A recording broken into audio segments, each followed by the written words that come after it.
नमस्कार दोस्तों, मेरा नाम है भालचंद्र। ब्रह्मांड सिद्धाश्र में आप सभी का स्वागत है। आज के इस वीडियो में हम चर्चा करेंगे वृषभ लगन का 2023 का संपूर्ण राशिफल। कैसे होंगे ग्रह योग, कैसे होंगे ग्रहों के राशांतर और वो आपके लगन पर किस प्रकार से प्रभाव करने वाले हैं। ऐसे जीवन का कौन सा क्षेत्र है जो कि सबसे ज़्यादा प्रभावित होने वाला है, कौन सी जो बातें हैं वो आपके लिए काफ़ी ज़्यादा सकारात्मक साबित होगी, सभी के बारे में डिटेल में चर्चा इस वीडियो में हम करने वाले हैं।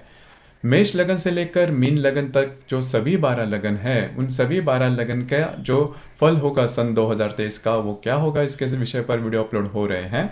आप उसका आनंद जरूर लीजिए। तो आज के इस वीडियो में हम चर्चा करेंगे वृषभ लगन के बारे में।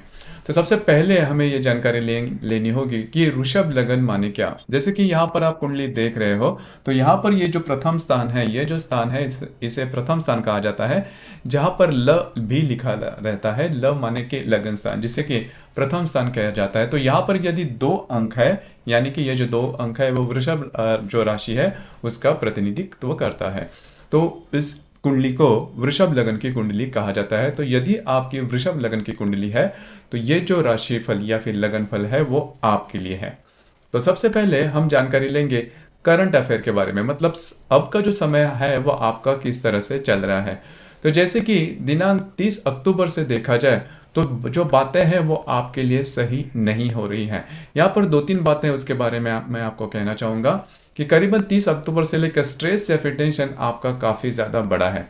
पहले तो सबसे महत्वपूर्ण बात, जो पैसे हैं वो ज़्यादा खर्च हो रहे हैं, अनवांटेड जो स्पेंडिंग है वो काफ़ी ज़्यादा बढ़ रही है। और सबसे महत्वपूर्ण बात, अगर आप विवाहित हो तो आपके जो वैवाहिक जोड़ीदार हैं उनके साथ छोटी मोटी बातों को लेकर जो चर्चा शुरू हुई थी, जो प्रॉब्लम शुरू हुई थी, जो विवाद शुरू हुए थे, वो अभी काफ़ी तूल पकड़ चुके हैं। मतलब आप दोनों में स्ट्रेस या टेंशन काफ़ी ज़्यादा बढ़ रहा है।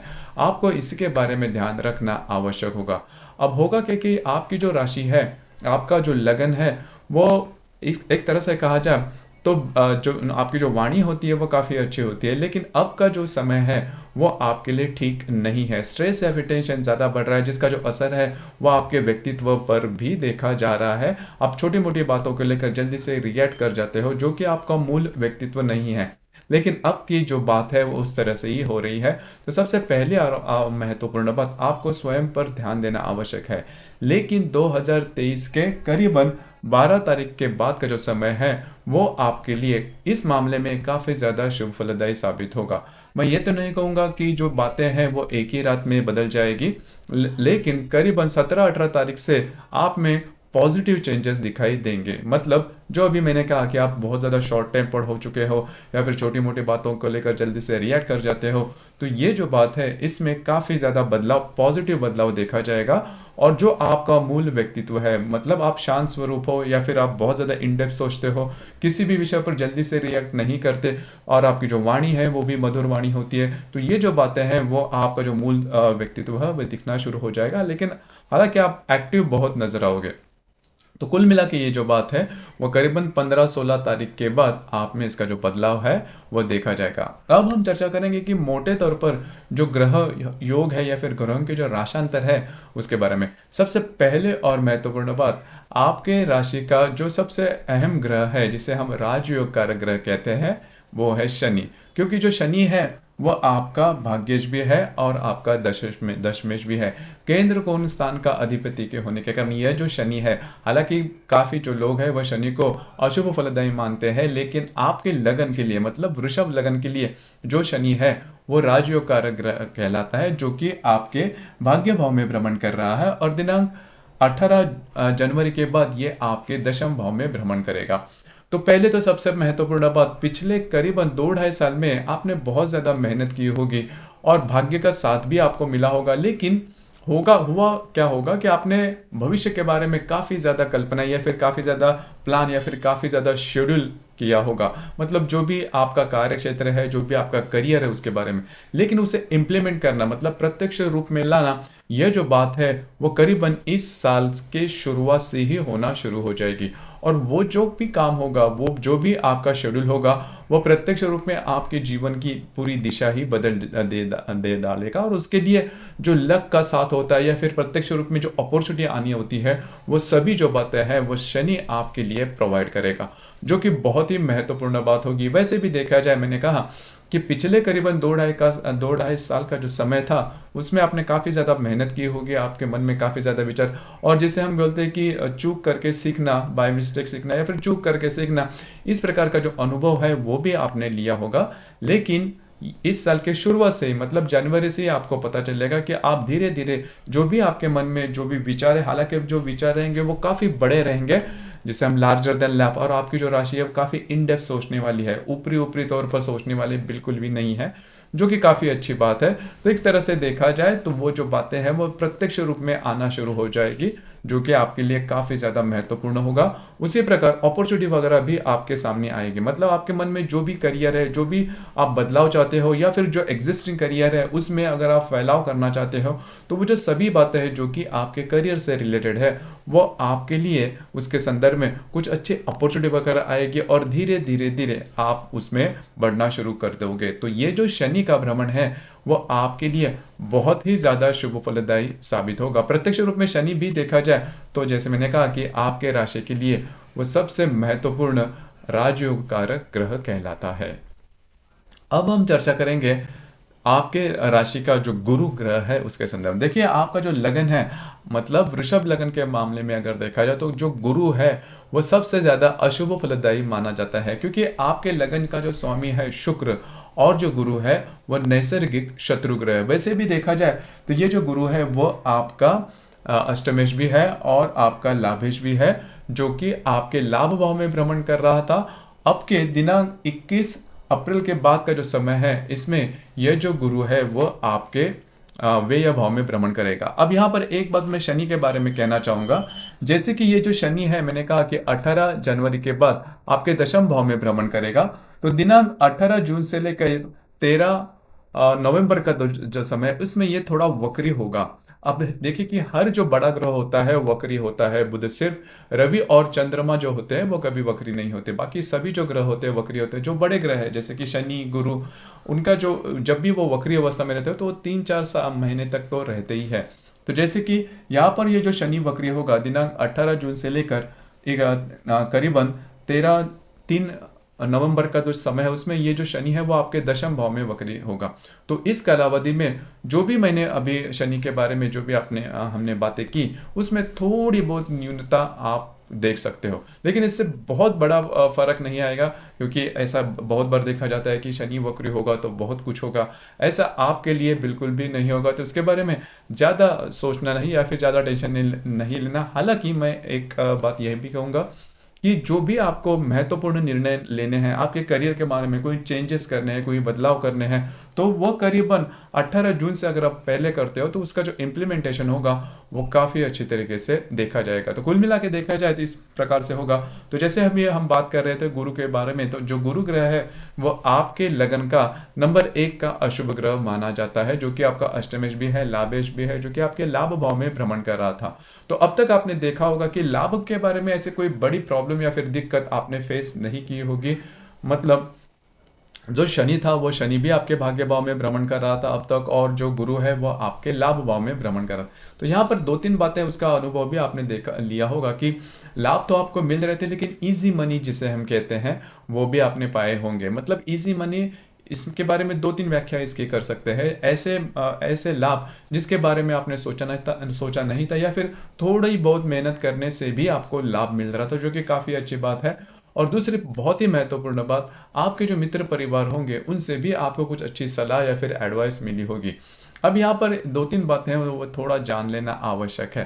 पहले तो सबसे महत्वपूर्ण बात, ये जो गुरु है, ये गुरु दिनांक 21 अप्रैल के बाद आपके व्यय भाव में भ्रमण करेगा। तो ये जो गुरु है, वैसे देखा जाए अष्टम भाव का भी स्वामी है और आपके लाभ भाव का स्वामी है। 3-4 बातें हैं उसके बारे में आपको थोड़ा सा ध्यान देना होगा। हालांकि ये जो गुरु का भ्रमण आपके व्यय भाव में होगा वो शुभ फलदायी नहीं होगा, क्योंकि आपके लगन के लिए जैसे मैंने कहा जो शुक्र जो गुरु है वह नंबर 1 का अशुभ ग्रह माना जाता है, जो कि आपके व्यय भाव में भ्रमण कर रहा है।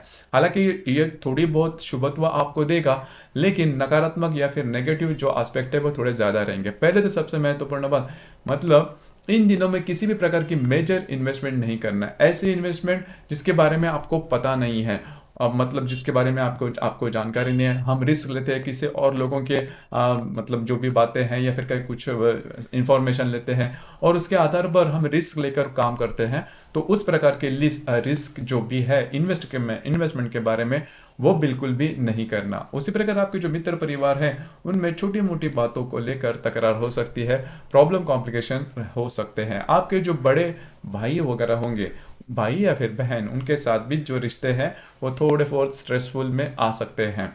उसी प्रकार अगर आप ऐसे किसी बातों से रिलेट करते हैं जो कि इलीगल है या फिर आउट ऑफ द वे जाके कभी कभी हम काम करते हैं और इसके पहले आप उसमें सफल भी हो चुके रहेंगे, लेकिन ये जो गुरु जैसे ही आपके व्यय भाव में भ्रमण करेगा दिनांक 21 अप्रैल के बाद, तो उसके बाद का जो समय है वो आपके लिए थोड़ा प्रॉब्लम वाला हो सकता है। थोड़ा मतलब थोड़ा ज़्यादा प्रॉब्लम वाला हो सकता है। मतलब इस प्रकार की अगर आप बातें करते हो तो उसमें फंसने के चांसेस काफ़ी ज़्यादा बनते हैं, तो इस विषय पर थोड़ा सा ध्यान देना होगा।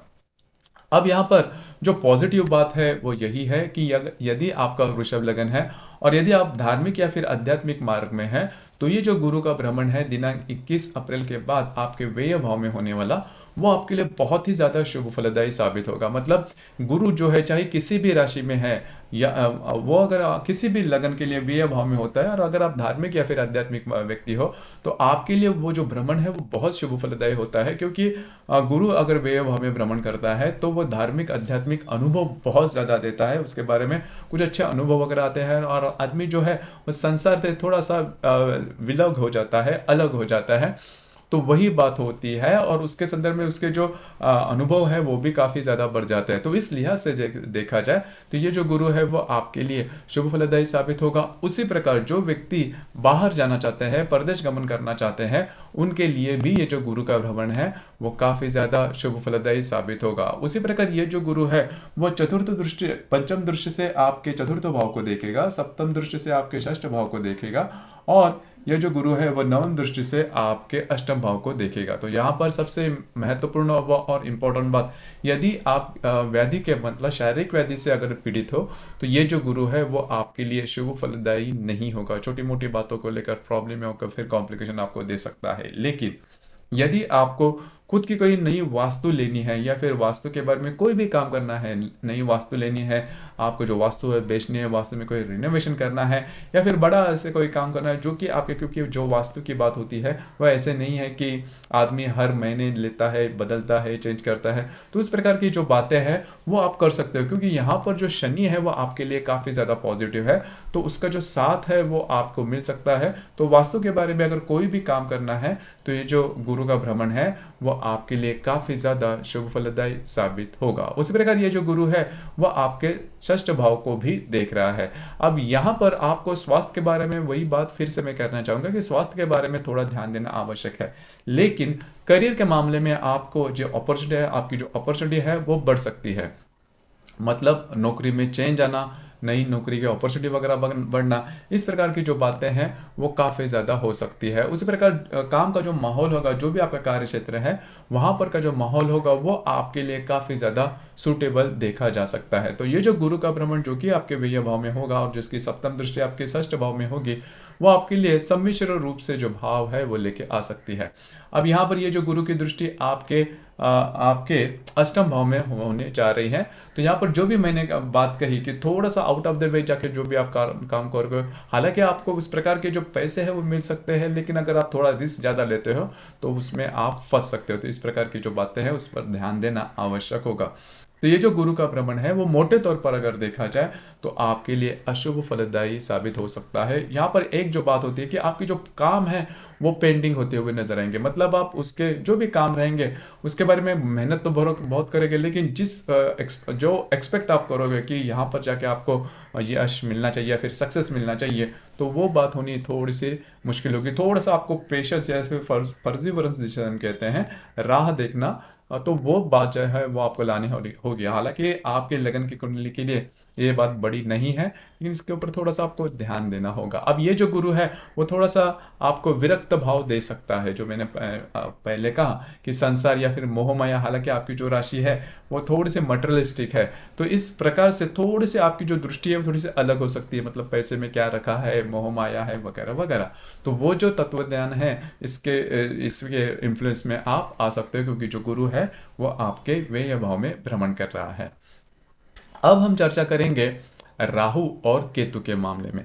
देखिए जो राहु है वो आपके ये जो राहु है, ये राहु आपके व्यय भाव में भ्रमण कर रहा है, जो केतु है वो आपके अष्टम भाव में भ्रमण कर रहा है। तो यहाँ पर दो तीन बातें हैं, उसके बारे में पहले थोड़ा सा जान लीजिए कि राहु के बारे में। राहु जैसे ही आपके व्यय भाव में भ्रमण कर रहा है और इस साल के बहुत बड़ा जो पीरियड है उसमें वो आपके व्यय भाव में ही भ्रमण करेगा। जैसे कि ये जो राहु है, ये राहु नवंबर के महीने में आपके लाभ भाव में भ्रमण करेगा। तो यहाँ पर दो तीन बातें हैं वो थोड़ा सा जान लीजिए। अब तक आपने देखा होगा कि थोड़ी सी आपकी जो मंशा है वो काफी ज्यादा बढ़ चुकी है, मतलब पैसे के मामले में हो या फिर अन्य किसी मामले में। उसी प्रकार थोड़ा सा जिसे हम इंट्यूशन आना या फिर विरक्त भाव या फिर उस प्रकार की जो बातें हैं उसमें भी काफी ज्यादा बढ़ोतरी देखिए, और मन में काफी ज्यादा अलग थलग विचार आ रहे हैं। जो मन का जो स्ट्रेस है, मन का जो फोकस रहता है, जो कंसंट्रेशन रहता है, वो आपने देखा नहीं होगा। तो वो जो बात है वो इस साल में भी देखी जा सकती है।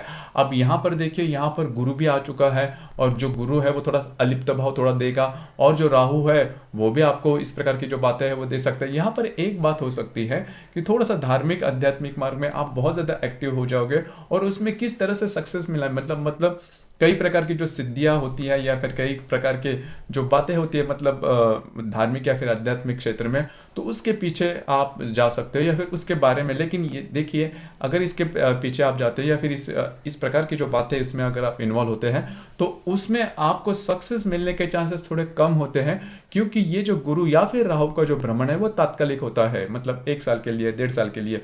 और जो आध्यात्मिक विद्या जो होती है हर प्रकार की, किसी भी प्रकार की, उसके लिए आपको पूरी जीवन का समय देना पड़ता है और बहुत ज़्यादा कंसिस्टेंट रहना पड़ता है। लेकिन यह जो गुरु और जो राहु का जो प्रभाव होगा वो आपको इसी विचारों में ज़्यादा ढकेलेगा या फिर इसी क्षेत्र में ज़्यादा वो आपको अट्रैक्ट करेगा, जो कि अनजान है, जो कि अज्ञात में है। तो ध्यान रखिए, अज्ञात की जो बातें हैं वो जानना मतलब अच्छा होता है, क्योंकि अज्ञान थोड़े इंटरेस्टिंग होती है। लेकिन अगर आप उसमें बहुत ही अंदर जाते हो, या मतलब ये तात्कालिक हो, जैसे कि आप में उसकी जो ये थोड़ी तैयार हो सकती है, लेकिन आप उसमें ज़्यादा जाते हो तो उससे मिलने वाला कुछ नहीं, लेकिन अगर टाइम वेस्ट हो जाएगा। तो ये जो गुरु या फिर राहु का जो भ्रमण है वो इसी बात को इंडिकेट करता है कि आपका जो टाइम है वो वेस्ट हो सकता है। तो इसके ऊपर आपको थोड़ा सा ध्यान देना होगा। अब यहाँ पर गुरु और राहु का चांडाल योग भी होने जा रहा है। गुरु राहु का जो चांडाल योग है वो दिनांक 27 मई को होने जा रहा है। तो करीबन 22-23 मई से लेकर 30-31 मई तक का जो समय है, आपको बहुत ही ध्यान देना होगा। किसी भी प्रकार के पैसे के ट्रांजैक्शन हो या फिर इस प्रकार की जो बातें अभी मैंने कही कि इस प्रकार के जो आपके मन में बहुत ज़्यादा अट्रैक्शन, आकर्षण तैयार हो सकता है, जो भी विद्या है या फिर अज्ञात की जो बातें हैं, तो इसके पीछे नहीं जाना, क्योंकि उसमें आपकी रुचि तो तैयार हो सकती है, लेकिन सक्सेस मिलने के चांसेस थोड़े कम हो सकते हैं। किसी भी प्रकार के, मतलब आपकी जो मति है वो भ्रष्ट हो सकती है, आपके जो विचार है, क्योंकि जो राहु है वो हमेशा इस प्रकार की जो बातें हैं वो लाता है। तो इसके बारे में आपको थोड़ा सा सोच समझकर ध्यान देना आवश्यक होगा। उसी प्रकार जो केतु है वो केतु भी आपके षष्ठ भाव में भ्रमण कर रहा है, और ये भी मतलब राहु और केतु आमने सामने होते हैं। और ये भी जैसे मैंने कहा क्या राहु के बारे में, नवंबर के एंडिंग में, मतलब 28 नवंबर में ये जो राहु है वो आप जो केतु है वो आपके पंचम भाव में भ्रमण करेगा। लेकिन जो बड़ा समय है उसमें ये जो केतु है वो आपके षष्ठ भाव में भ्रमण करेगा।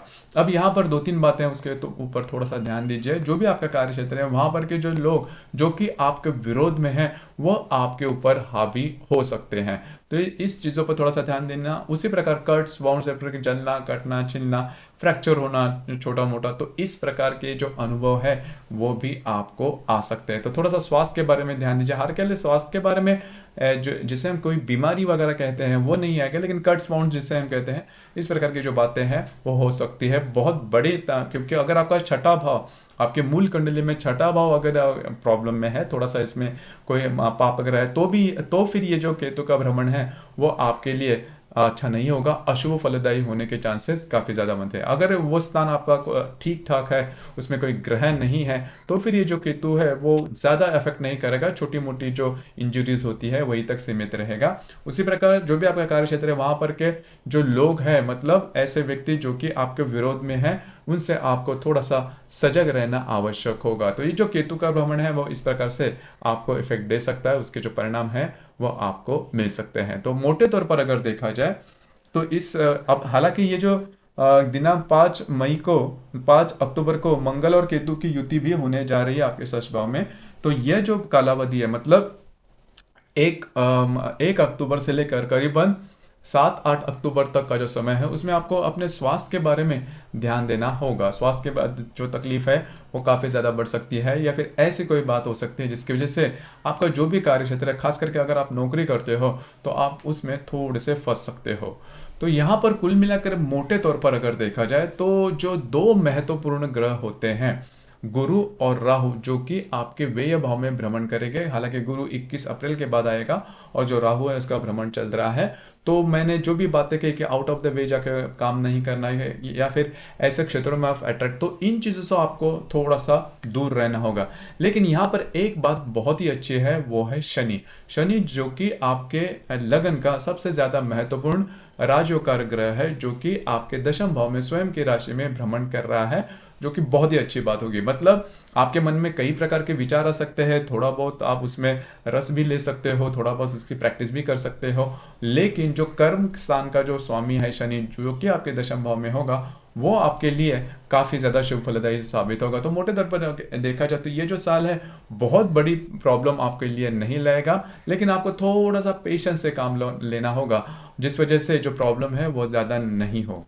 इसके बाद हम चर्चा करेंगे कि इस यह जो साल है इसमें करीबन 3 ग्रहण आ रहे हैं। जैसे कि जो सूर्य ग्रहण है वो दिनांक 20 अप्रैल को होने जा रहा है मेष राशि में, आपके व्यय भाव में यह 20 अप्रैल को होने जा रहा है। तो ये जो ग्रहण है, इस ग्रहण के मतलब 20 तारीख को होने जा रहा है, तो करीबन 17 तारीख से लेकर 23 अप्रैल तक का जो समय है, इसमें किसी भी प्रकार के बड़े निर्णय नहीं लेना, किसी को कोई कमिटमेंट प्रोमिसेस नहीं करना, विवादों में नहीं जाना, या फिर डॉक्यूमेंटेशन की जो भी बातें हैं वो बिल्कुल भी ऐसी बातें जिसके ऊपर आप पूरी तरह से कॉन्फिडेंट नहीं हो, या फिर ऐसे बातें जिसके बारे में आपको मालूमात नहीं है, आप पहली बार करने जा रहे हो, उस प्रकार की जो बातें हैं वो बिल्कुल भी नहीं करना, ये बात जान लीजिए। हालांकि ये सूर्य ग्रहण है तो घर के जो पुरुष वर्ग होंगे या फिर घर के जो महत्वपूर्ण जो व्यक्ति होंगे उनके स्वास्थ्य के बारे में भी आपको इस दरमियान छोटे मोटे प्रॉब्लम आपके घर में आ सकते हैं, इसके बारे में भी थोड़ा ध्यान दीजिए। उसी प्रकार दिनांक 5 मई को चंद्र ग्रहण होने जा रहा है,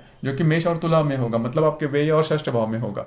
तो ये जो ग्रहण है 5 मई का वो ज़्यादा इंपॉर्टेंट होगा। इसमें होगा क्या कि थोड़ा बहुत आप ऐसे कोई निर्णय ले सकते हो जो कि भविष्य में जाके चूकते हुए नजर आएंगे। तो 5 मई का जो भ्रमण है तो करीबन दिनांक 3 तारीख से लेकर 6-7 तारीख तक का जो समय है, इसमें किसी भी प्रकार के बड़े निर्णय नहीं लेना, ये बातें बहुत इंपॉर्टेंट है। देखिए यहाँ पर 20 तारीख को एक ग्रहण है और 5 तारीख को दूसरा है। जैसे हमने 2022 में भी देखा था कि लक्ष्मी पूजन को एक ग्रहण था और दिनांक 8 नवंबर को दूसरा ग्रहण, 15 दिनों के दरमियान, तो ये भी उसी प्रकार का है। लेकिन यहाँ पर एक बात अच्छी है कि इन ग्रहणों के दरमियान जो मंगल मतलब यह जो ग्रहण 2022 में थे इसमें मंगल वक्री था, तो ग्रहों की जो बातें थी वो भी ठीक नहीं थी, इस वजह से वो ज़्यादा अफेक्ट हुआ था। लेकिन ये जो ग्रहण है दोनों वो ज़्यादा अफेक्ट नहीं होंगे। 3 ग्रहण है, हालांकि जो तीसरा ग्रहण है वो अक्टूबर में होने जा रहा है 14 तारीख को, और वो होगा सूर्य ग्रहण, जो कि कन्या राशि में होगा आपके पंचम भाव में। अब ये जो ग्रहण, इस ग्रहण के बारे में अगर कहा जाए तो यदि आप किसी के रिलेशनशिप में हैं तो वहां पर मिसअंडरस्टैंडिंग की वजह से छोटी मोटी प्रॉब्लम या फिर कॉम्प्लिकेशंस आ सकते हैं। मिसअंडरस्टैंडिंग थोड़ी ज़्यादा रहेगी, तो मिसअंडरस्टैंडिंग के ऊपर थोड़ा सा ध्यान दीजिए। उसी प्रकार अगर आप शेयर मार्केट में डील करते हो तो भी आपको थोड़ा ध्यान देना होगा। रिस्क लेके कोई भी बड़ी ऐसे काम नहीं करना जिसकी वजह से आप प्रॉब्लम कॉम्प्लिकेशन में आ सकते हो। इन चीज़ों पर ध्यान रखिए। हालांकि इन तीनों ग्रहणों के बारे में पॉजिटिव या फिर अच्छी बात यह है कि ये जो तीनों ग्रहण हैं वो भारत में देखे नहीं जाएंगे, जिसकी वजह से उसकी जो इंटेंसिटी होगी वो काफ़ी ज़्यादा कम हो सकती है, या फिर लेकिन फिर भी ग्रहण है तो आपको थोड़ा इसके बारे में ध्यान देना आवश्यक है। तो कुल मिला के देखा जाए तो ये जो 2023 है उसमें सिर्फ आपके सामने जो बातें आती है, जो भी आपने सोचा है, बस उसी के ऊपर काम कीजिए। अपॉर्चुनिटी खुद ब खुद आपके सामने आ जाएगी, लेकिन अपॉर्चुनिटी के पीछे नहीं दौड़ना। कभी कभी होता क्या है कि हम काम करते हैं, थोड़ा सा पेशेंस कम होता है, तो हम ज़्यादा कमाना चाहते हैं, ज़्यादा बातें ये करना चाहते हैं, इसके लिए हम थोड़ा सा रिस्क लेते हैं। तो वो जो बात है, वो जो मानसिकता है, उससे दूर रहिए। जो भी आपने इसके पहले सोचा था उसके ऊपर आप इंप्लीमेंट करने जा रहे हैं या फिर इंप्लीमेंट करोगे, और उससे जो भी बात आएगी उसे थोड़ा सा सेटिस्फाई रहना, क्योंकि जो व्यय भाव का जो राहु या फिर जो गुरु आपके मेष राशि में भ्रमण करेंगे वो आपको डिससेटिस्फैक्शन दे सकता है। तो आपकी मानसिकता पर थोड़ा सा आपको कंट्रोल करना आवश्यक होगा। तो दोस्तों, ये था 2023 के लिए वृषभ लग्न का संपूर्ण राशिफल। आपको यह राशिफल कैसे लगा, आपने किस प्रकार से अनुभव किया, नीचे कमेंट बॉक्स में जरूर कमेंट करना। और अपना जो चैनल है ब्रह्मांड सिद्धि एस्ट्रो, इसे भी लाइक शेयर और सब्सक्राइब जरूर करना। धन्यवाद।